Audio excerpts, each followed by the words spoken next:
My name's Claire. I'm from Permanent Makeup by Claire Louise and I work also at Brow Design Studio in Weymouth and Poole. I wanted to talk to you today about the difference between cosmetic tattooing or permanent makeup and microblading. It's one of our most frequently asked questions here at Brow Design Studio.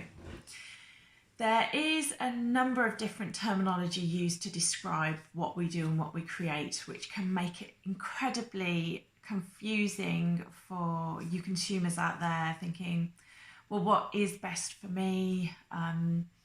What even does that mean? What are the differences between? So I thought I'd pop on today and have a chat to you and show you our tools and do a little demo with both methods so that you can see the effects of. Okay. Luckily at Brow Design Studio we are specialists in our field, so we actually offer both microblading and cosmetic tattooing. So you know, we're speaking from experience here. Okay, so let's start with the terminology. Microblading is actually cosmetic tattooing as well. Any process that infuses pigments into the dermal layer of the skin is cosmetic tattooing. Okay, so it is all cosmetic tattooing. For the purposes of this piece, I'm going to refer to the two separate methods as microblading or manual method and the digital method. So the method that uses an electronic device to implant the pigment. Okay, so let's meet the tools. I'll start with a blade. Okay, so this is a microblading hand tool. Okay, this is the hand tool itself, and then at the end you'll see the blade sat in there. Now it's a little bit strange that we call it a blade really, because what it is it's a series of pins, okay, that when we implant the pigment, we dip it into our pigment itself, then it goes into the skin and it is pulled and dragged through the skin, okay, implanting the pigment as it travels. All right, so there's a hand tool. This here is my device handpiece. Okay, they come in all different shapes and sizes. This is mine, it's German, it's Ace. Okay, so you'll see here you have a hand tool and at the end there is a cartridge. Okay, so the cartridge is the piece that's thrown straight away into clinical waste. You can see the little needle comes out the end of the cartridge there. Okay, so that's what goes into clinical waste, and the hand tool, for the purposes of today, I've popped some grip up here, but normally that is barriered up. You know, you don't see any of this, it's under all blue barrier film. All right, this is powered by this. Okay, so this is my power pack of my device, and you'll see I activate my handpiece there. Okay, and also it has a range of speeds, so I can go right up there, and that is what I'd be using, that sort of speed to put in the hair strokes so that they're nice and crisp. Also when creating liquid look eyeliners so that they're nice and dense. Okay, so I use a lot of power for that, and then you'll hear it go all the way down, and that's what I'm using to create lovely soft powdery effects in the skin. All right,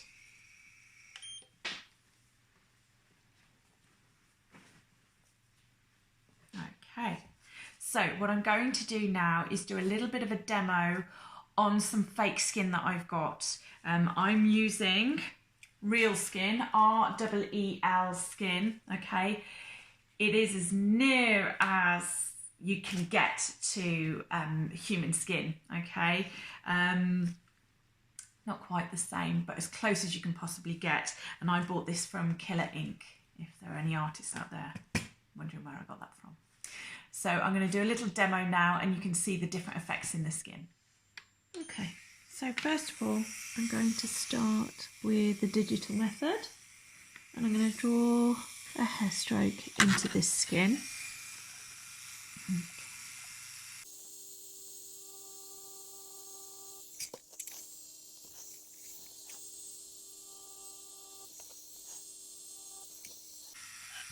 Okay, so there's a very simple hair stroke there using digital method. Okay. Now I'm picking up the hand tool. Okay, I'm going to dip that into the pigment again. And here I'm going to create a hair stroke using the blade.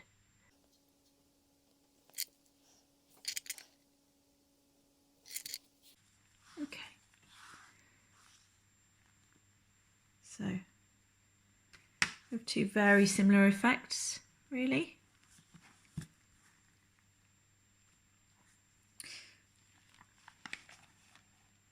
There we go.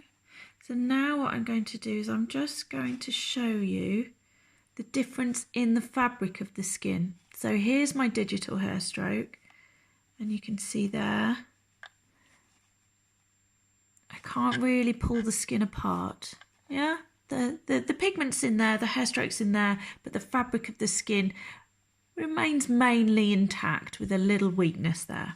Okay, and then this is my microbladed hair stroke, and you can see here that we're able to really pull the skin apart. Okay, so there is a greater level of trauma to this hair stroke. Okay, and of course this can vary, and it depends on which hands the particular tool is in. You know, one person could create less trauma using a microblade compared with an artist who's more heavy-handed and overworks the skin with a digital tool, you know. But in general, I find that there is less trauma and better retention from the device than there is from the microblade. All right. Okay, so now you've watched the demo on the different methods, I'm going to talk to you about suitability for each client and why an artist might decide to choose one method over another. Okay, so first of all, I'll start with age. If you have a client, someone who's in their 20s, say, or early 30s, they want quite a natural outcome, and they've got great skin, it's not oily or anything like that, then microblading might be a great option for those clients. If you've got somebody who is, say, late 30s, 40s, definitely 50s, 60s and above, then digital method is the only method I would use on those particular clients. That is because down to the level of trauma in the skin. When you saw me pull the skin apart, you could see the blade had broken the fabric of the skin up to a greater degree than the digital method. So for these clients, for me, digital is the only method. You can gently layer those lovely soft hair strokes in, still create a really soft look by controlling the amount of pigment placed into the skin, but it's a lot kinder way of doing it. Okay, next, oily skin.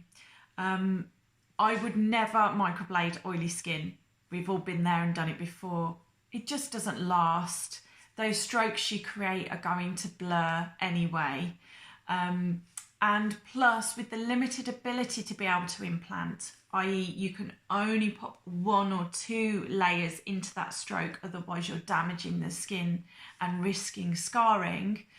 With digital method, you can layer that colour into the skin really nicely and gently and get a lot more into the skin, and then it's going to have a lot more longevity to it. Really, for really oily skin, I'd really only recommend a powder brow anyway, and then your device is your absolute go-to for those particular skin types. Correction. Let's talk about correction. So you can't correct microblading with microblading. You can't correct digital work with microblading. Microblading is for fresh skin and obviously top-ups. It's not to start correcting. When you need to correct, you're either going to be removing, in which case you need your digital machine to do that, or you're going to be needing to layer correction colours over the top maybe. And for that purpose, you need your digital machine to layer that correction colour into the skin. Also, with correction, we do find we see a fair bit of scar tissue where the skin has been overworked, and therefore it needs a much gentler, kinder approach to the skin than the blading would offer. Okay. Let's talk about scar. If there's scar in the brow area, then for me, again, digital is the only option.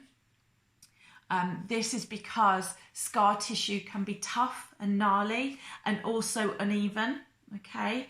So where a needle, you have just that one fine little needle, and you can really control that depth very quickly as you're moving across the skin. And the needle has a little bit of flex to it. It's going to dance around that scar tissue a little bit more kindly, shall we say, than the rigidity of the blade. That's going to cut through, it's going to snag. So in my opinion, I would never blade over scar tissue. It would only be digital. Okay. So I really hope that clarifies the mist surrounding all our industry and the different terminologies and methods. Consultations here are always free, so pop along and have a chat to one of us, and we can show you in person, chat to you in depth, have a draw, play with some of the colours, and give you our best advice.